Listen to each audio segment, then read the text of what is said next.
앞에 자기 어려운 사정을 아뢰이고 그리고 주님께 은혜를 구하는 그런 간구하는 내용으로 되어 있습니다. 지난주에 보았던 38편에는 이 시인이 맞이하는 세 가지 어려움이 나와요. 첫 번째는 육체적인 질병이 이제 생긴 것이었고요. 두 번째는 자기가 사랑하는 사람들로부터 배신을 당하는 그런 어려움이었고요. 마지막 세 번째가 이 시인을 미워했던 시인이 어려운 일을 만나면 기뻐하고 좋아했던 그런 원수 대적들과 관련된 그런 문제였습니다. 그러니까 인생을 살면서 육체적인 건강의 문제, 그리고 사랑하는 사람의 배신의 문제, 나를 못 살게 구는 원수들의 문제, 이런 세 가지 문제들에 대해 하나님 앞에 간구를 한 거죠. 그래서 간구하면서 나를 버리지 말아 주십시오. 나를 멀리하지 말아 주십시오. 나를 도와주십시오. 이렇게 간구했었죠. 지금 이 나오는 시편 39편도 비슷한 그런 내용으로 되어 있습니다. 그래서 엄밀하게 이렇게 쭉 살펴보면 세 가지 항목이 좀 순서는 다르지만 조금씩 섞여서 들어있어요. 처음에는 이 시인이 어떤 문제를 만났는지,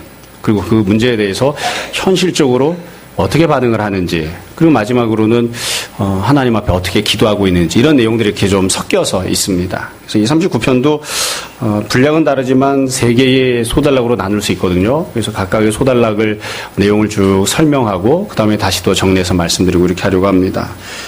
첫 번째 소단락은 1절부터 6절까지 이 내용입니다. 이 안에 보면 사실 제일 처음에 이 시인이 어떤 문제를 만났는지, 현재 당하고 있는 어려움이 무엇인지가 나오면 좀 더 본문을 이해하기가 쉬울 텐데 그런 내용은 생략이 되어 있습니다. 그러니까 현실적인 이 시인을 힘겹게 만들고 있는 상황, 현실 이런 것들에 대한 설명은 없고 1절부터 3절에 보면 시인이 이 현실 속에서 어떻게 반응을 하고 있는지, 현실적인 반응에 대해서 시인이 고백을 해요. 1절을 한번 보세요. 내가 말하기를 나의 행위를 조심하여 내 혀로 범죄하지 아니하리니.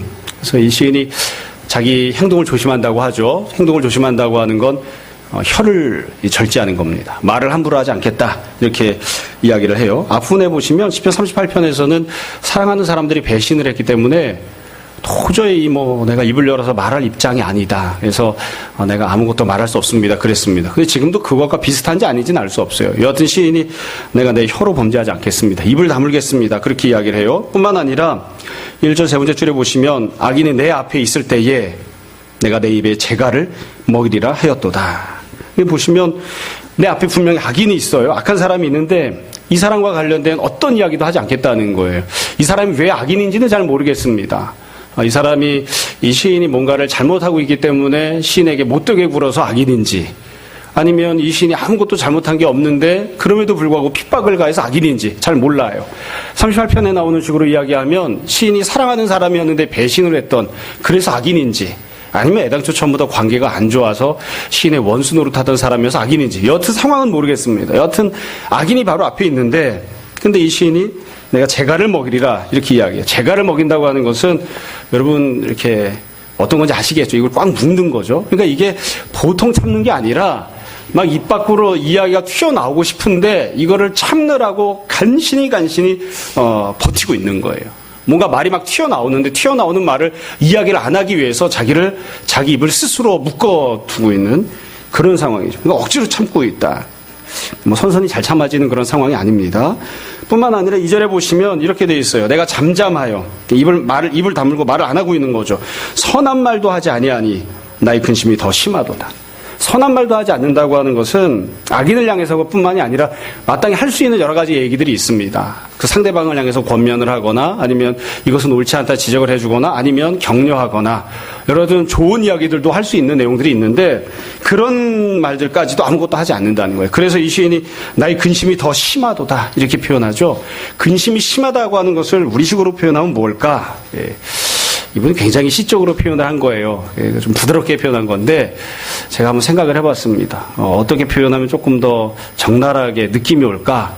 그냥 분하다, 답답하다, 아니면 우라통이 터진다, 속에서 막 부글부글 끓어올라서 미치겠다.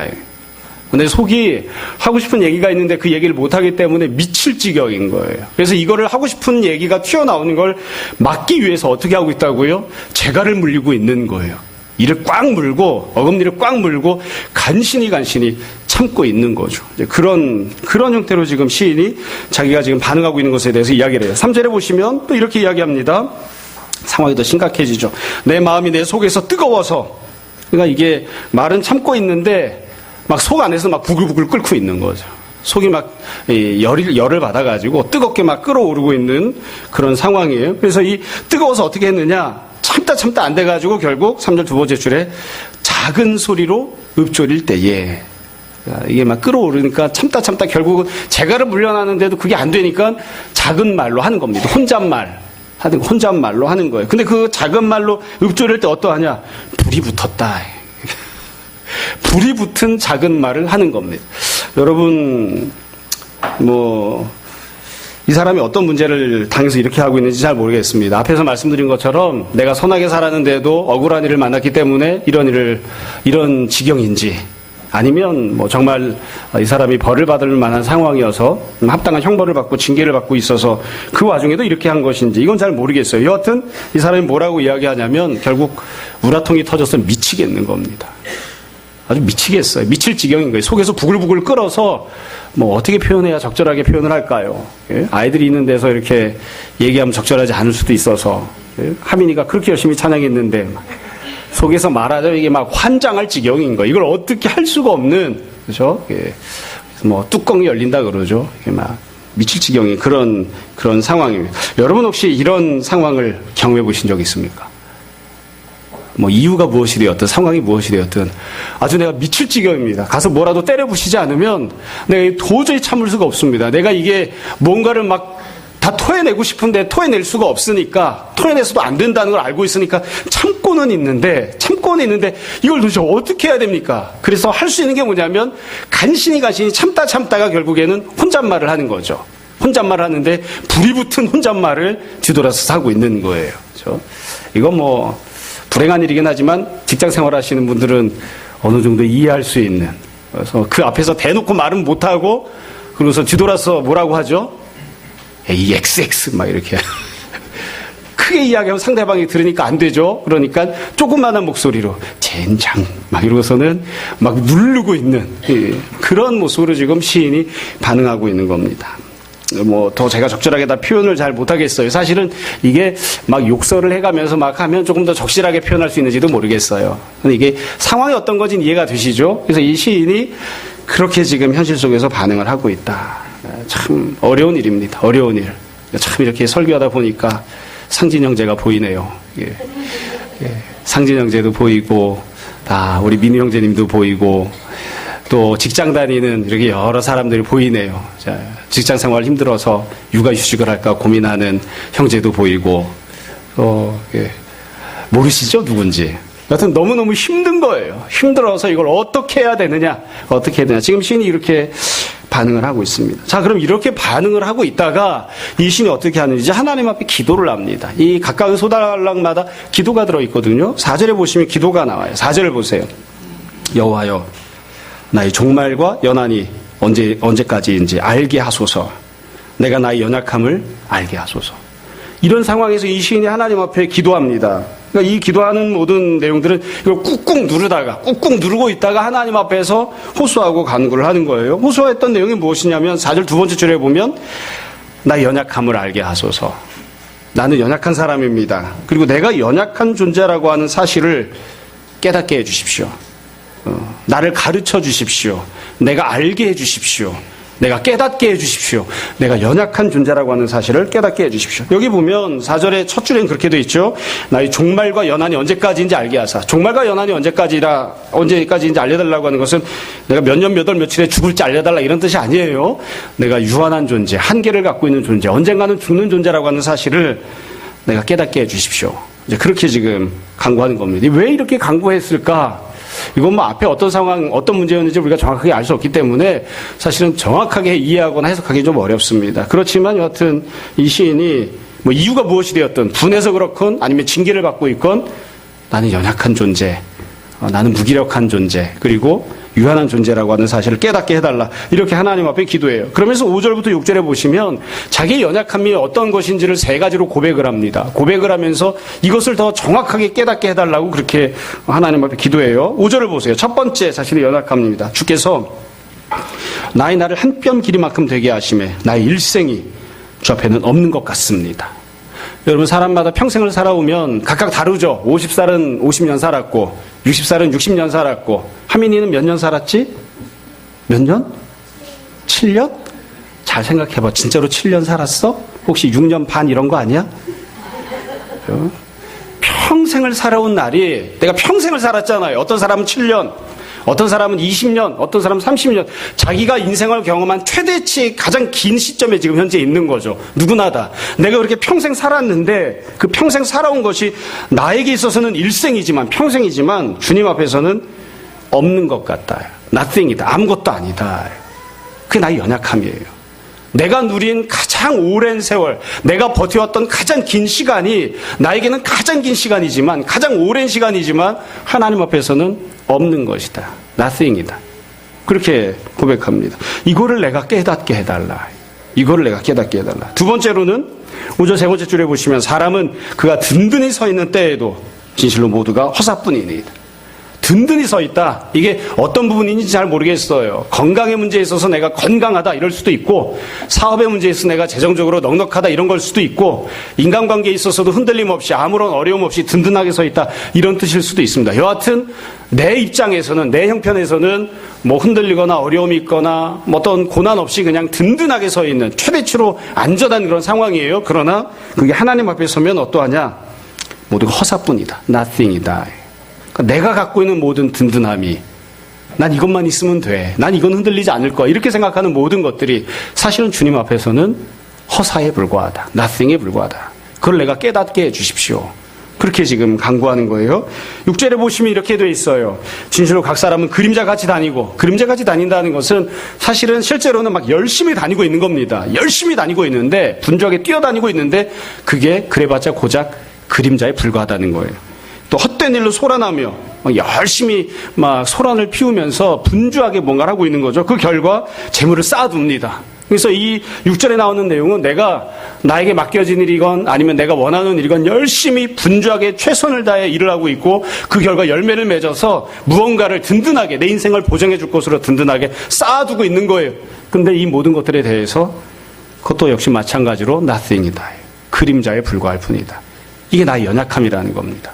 그러니까 내가 누릴 수 있는 가장 오랜 시간, 또 내가 가질 수 있는 가장 든든함, 또 내가 무언가를 해서 얻을 수 있는 모든 열매, 이 모든 것들이 나에게 있어서는 최대치이고 최선이고, 또 그것이 나에게 모든 것을 가져다 줄 것처럼 보이지만, 그러나 그 모든 것들이 결국 하나님 앞에서는 nothing에 불과하다고 하는 사실을, 내가 연약한 존재에 불과하다고 하는 사실을, 나의 연약함을 깨닫게 해 주십시오. 그렇게 강구하고 있습니다. 여러분, 이것을 깨닫는 것이 왜 중요할까요?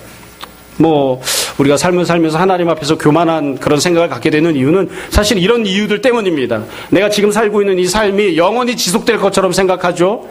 내가 든든한 이 모습이 영원히 든든할 것처럼 생각하죠. 이것만 있으면 내가 원하는 걸 다 얻을 수 있는 것처럼 생각하죠. 아니다 이거예요.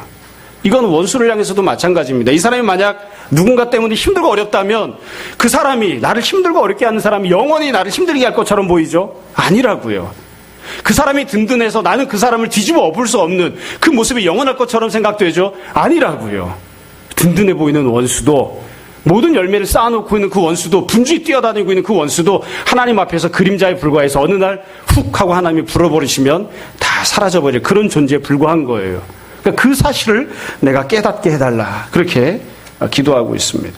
여러분, 그래서 지금 이 첫 번째 소단락 1절부터 6절까지 나오는 내용을 보시면 구체적인 상황이나 문제는 나오지 않습니다. 내가 어떤 어려움을 만나고 있는지, 무엇이 나를 힘들게 만들고 있는지 이런 구체적인 내용은 나오지 않아요. 다만 무엇이 나오냐면 상황 파악을 하게 해달라, 해결책을 달라, 이렇게 기도하는 것이 아니라 나 자신이 하나님 앞에서 어떤 존재인지를 깨닫게 해달라. 나 자신을 하나님 앞에 세우는 자가 되게 해달라. 그래서 내가 연약한 존재라고 하는 사실을 주님 앞에 인정하는 그런 깨달음, 그런 지식, 그런 지혜를 갖고 있는 사람이 되게 해달라. 그렇게 지금 기도하고 있습니다. 이게 지금 첫 번째 소단락 내용이에요. 자, 두 번째 소단락 내용을 볼게요. 7절부터인데요. 7절부터 11절까지가 두 번째 소단락입니다. 7절을 보세요. 주여, 이제 내가 무엇을 바라리요? 나의 소망은 주께 있나이다.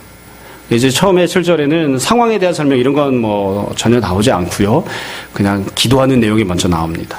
나의 모든 소망이 주님께 있습니다. 이게 두 번째 강구하는 내용이에요. 첫 번째 강구했던 내용은 나의 연약함을 깨닫게 해주십시오 였다면, 두 번째 강구는 나의 모든 소망을 주님께 둡니다. 주님이 나의 소망이 되어 주십시오. 이렇게 기도하는 겁니다. 그런데 이 기도했던 주님께 소망을 둔다고 하는 것이 무슨 뜻인지를 밑에 마찬가지로 세부적으로 두 가지를 설명을 해놨어요. 첫 번째 세부적인 내용은 8절, 9절.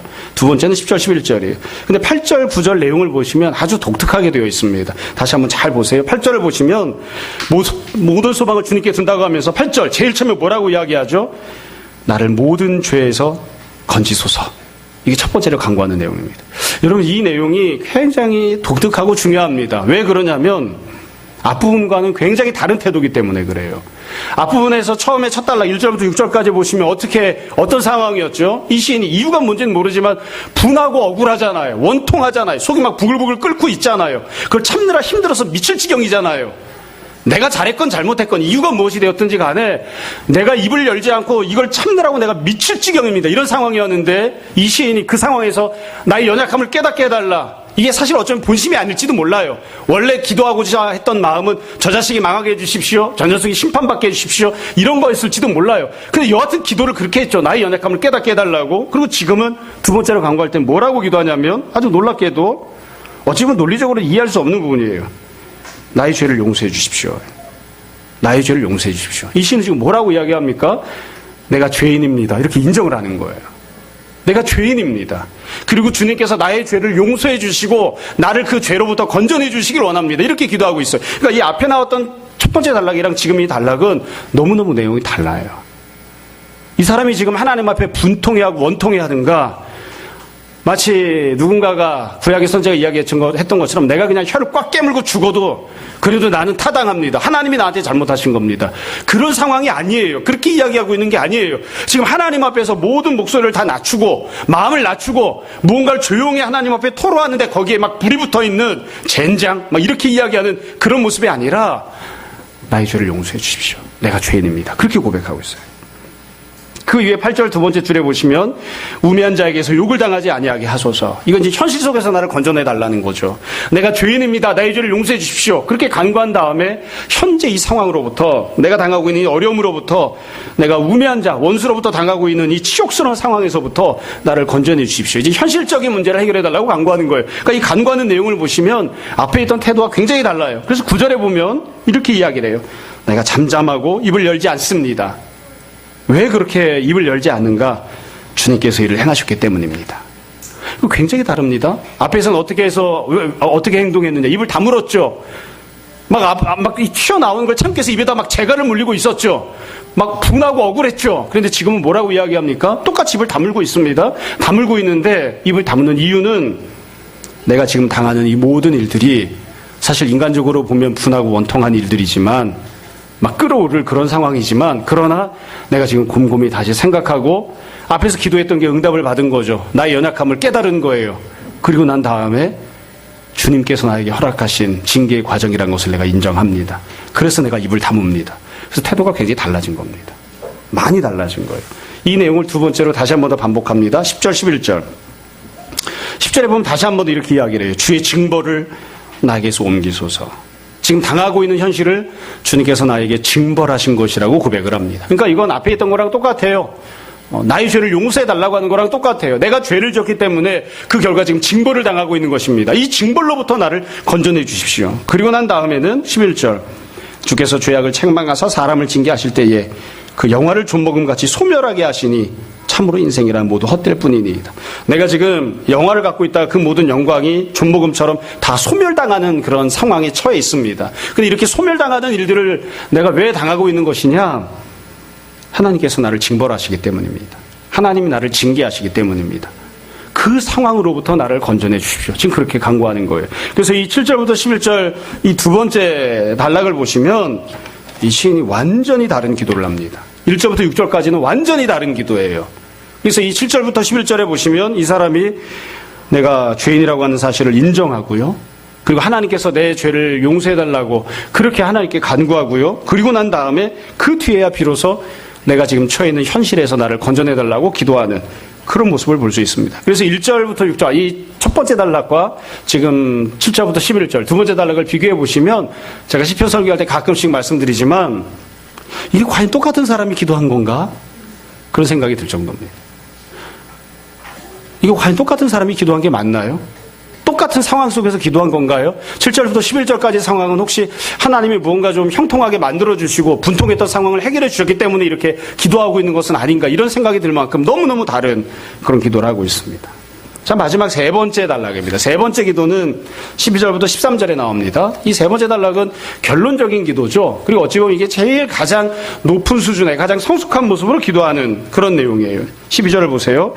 여호와의 나의 기도를 들으시며 나의 부르짖음에 귀를 기울이소서. 이렇게 간구한 다음에 도대체 무엇을 들어달라고 하는지 기도합니다. 첫 번째 기도는 내가 눈물 흘릴 때에 잠잠하지 마옵소서. 여러분, 앞부분 1절부터 6절까지 보면 너무 분하고 억울해서 막 원통한 지경에서 입을 간신히 다물고 있었죠. 나는 그런 상황이었습니다. 그러나 하나님은 잠잠하지 마시고 하나님께서 말씀해 주십시오. 나는 입을 다물겠습니다. 하나님께서 말씀해 주십시오. 이게 첫 번째 간구하는 거예요. 그러면서 내가 왜 입을 다무는지, 하나님께서 말씀해 주시길 원하는지를 고백해요. 12절 세 번째 줄에 보면 이렇게 되어 있습니다. 나는 주님과 함께 있는 나그네입니다. 여러분, 이 나는 주님과 함께하고 있는 나그네입니다라는 고백을 다르게 표현하면 뭐라고 표현할 수 있을까요? 이 국어시험이라고 생각하고 한번 답을 써보세요. 나는 주님과 함께하고 있는 나그네입니다. 이걸 다르게 표현하면 이렇게 쓸 수 있습니다. 나는 연약한 존재입니다. 나는 연약한 사람입니다. 나는 영원한 사람이 아닙니다. 나는 든든한 사람이 아닙니다. 내가 갖고 있는 모든 열매들이 나를 안전하게 이끌어주지 못합니다. 나는 연약한 존재입니다. 유한한 존재입니다. 그래서 이 사람이 고백하는 것처럼 우리가 잘 아는 표현으로는, 이 사람은 나그네라고 표현을 했지만 우리가 잘 아는 표현으로는 순례자, 그렇게 표현할 수 있겠죠. 힘들고 어렵게 이 땅을 살아갑니다. 때로는 분통하고 억울한 일을 만납니다. 그러나 그 모든 상황 속에서도 주님과 함께하고 있는 나그네입니다. 어려운 일을 당하지만 유한한 존재이지만 주님과 함께하고 있는 나그네입니다. 그러므로 내가 순례자로 살아가는 이 모든 삶의 과정에서 당하게 되는 모든 일들에 대해서 나는 입을 다물겠습니다. 그러나 주님께서 말씀해 주십시오. 주님은 잠잠하지 말아 주십시오. 그렇게 기도한 거예요. 두 번째 간구는 13절입니다. 주님, 나를 용서해 주십시오.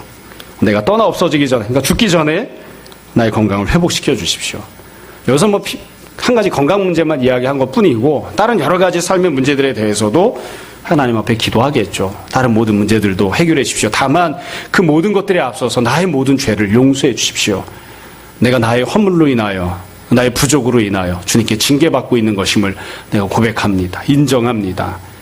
이 모든 징계로부터 나를 건져내 주십시오. 그렇게 기도하고 있습니다. 자, 내용을 정리하겠습니다.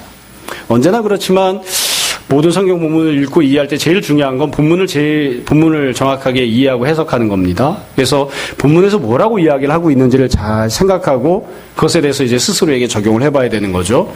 본문을 보시면 여러분 처음부터 끝까지 제가 쭉 말씀드릴 때 의도로 갖고 말씀드렸는데 잘 파악을 하셨는지 모르겠어요. 잘 캐치하셨는지 모르겠습니다. 이 신이 만나고 있는 문제는 뭘까요? 이 신이 당한 현재의 문제는 뭘까요? 처음에 말씀드렸지만 38편에서는 세 가지 문제를 만났습니다. 건강의 문제, 사랑했던 사람이 배신하는 문제, 삶에서 원수를 만나는 문제, 이런 세 가지 문제들이 있었습니다. 그럼 이 신이 당한 문제는 도대체 뭘까요? 이 사람은 지금 건강에 문제가 있는 걸까요? 아니면 배신은 당한 걸까요? 아니면 삶에서 실패한 것이 문제일까요? 뭐가 문제일까요?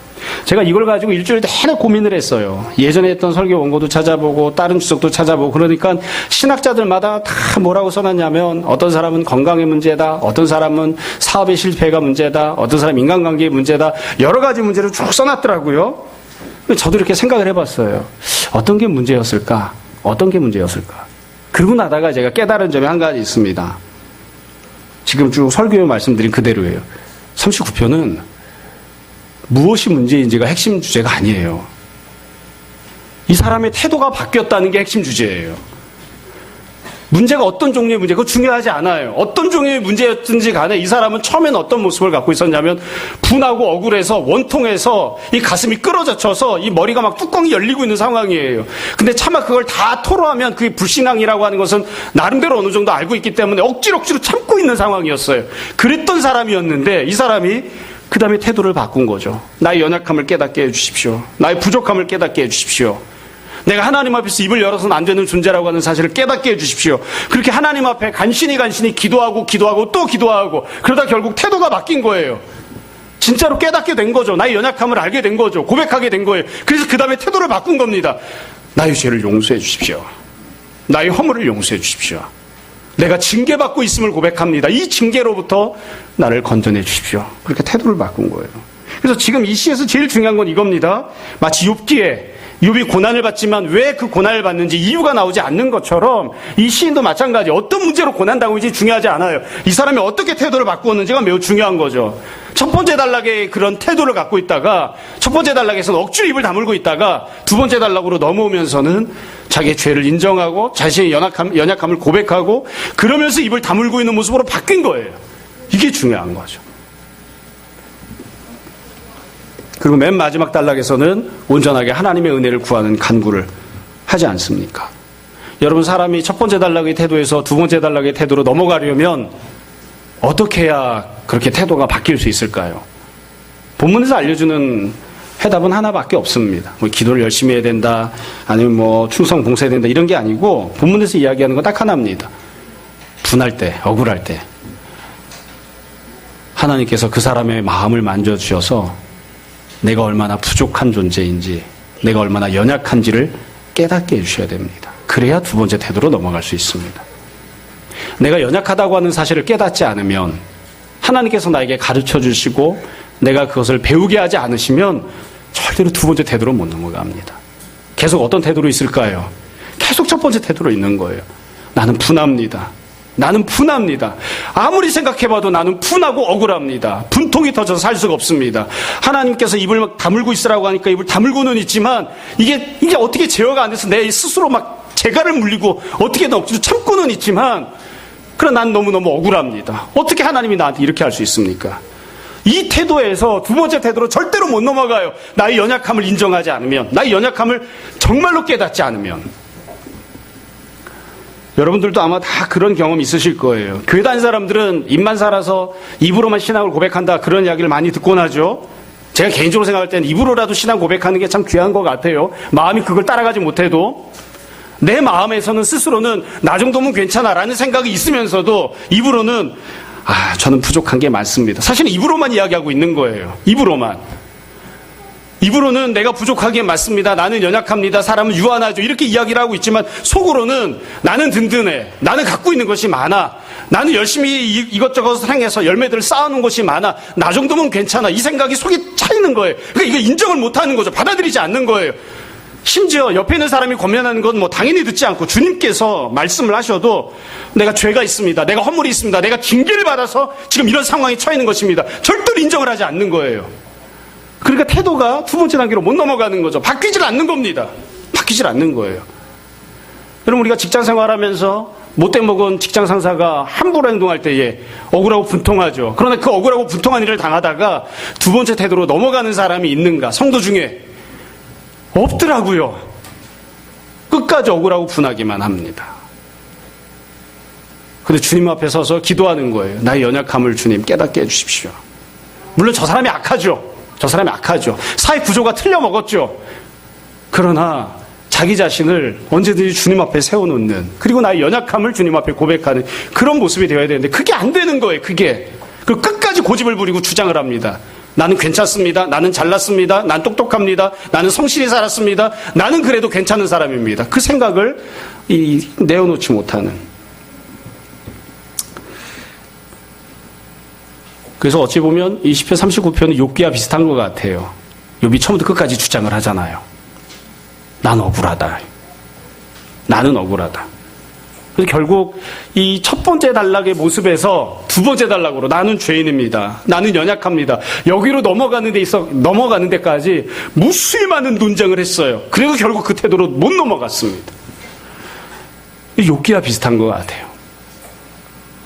자, 정리하겠습니다.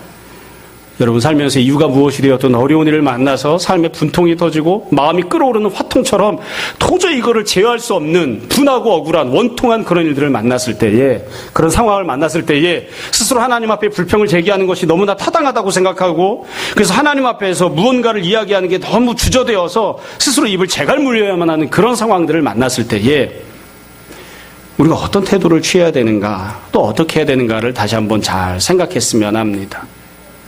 주님이 기뻐하시는, 또 주님이 원하시는 성도의 삶은 하나님 앞에 나가 기도하는 사람인데요. 그 기도할 때에 어려운 일을 만나도 자기 자신을 주님 앞에 세우는 기회로 삼고, 힘든 일을 만나도, 고난을 만나도, 혹은 형통하고 좋은 일을 만나도, 어떤 상황을 만나도 자기 자신을 주님 앞에 세우고 기도하는 기회로 삼는, 자기 자신을 주님 앞에 세우고 자기 자신을 주님을 기준으로 살펴보는 기회로 삼는, 그래서 하나님께서 기뻐하시는 그런 고백으로 나아가는, 성장하는 사람들이 되는, 그게 주님이 원하시는 모습입니다. 우리들이 다 그런 모습들이 될 수 있었으면 좋겠습니다. 우리가 흔히 그렇게 고백하죠. 하나님께서 어떤 사람이 죄를 지었건 죄가 없건 여튼 그 사람에게 고난을 허락하실 때에, 어려운 일을 허락하실 때에, 그 어려운 일을 허락하실 때는 이유가 있습니다. 목적이 있습니다. 뭐 어떤 책 제목처럼 고통에는 뜻이 있고 목적이 있다고요. 그 뜻이 무엇일까요? 만약 그 뜻이 그 사람이 하나님 앞에 온전히 서고 믿음이 성장하는 것이라고 한다면 다윗은 지금 성공하고 있는 겁니다. 비록 어려운 과정을 광야에서 거치고 있지만 나는 분합니다. 억울합니다. 이 모습에서 그 다음 모습으로 나는 부족합니다. 나는 연약합니다. 나는 죄가 있습니다. 내가 당하는 이 징계에서 나를 건져내 주십시오. 그 다음 모습으로 넘어간 성숙한 사람이 되었으니까요. 모쪼록 우리 모두가 다 이와 같이 믿음의 고백을 하는, 또 성숙한 모습으로 살아가는, 첫 단락에서 두 번째 단락으로 넘어가는 그런 주님의 자녀들이 되었으면 합니다. 주님께서 우리 모두에게 우리의 연약함을 깨닫게 해주시기를 주님 이름으로 축원합니다. 잠시 기도하겠습니다. 말씀을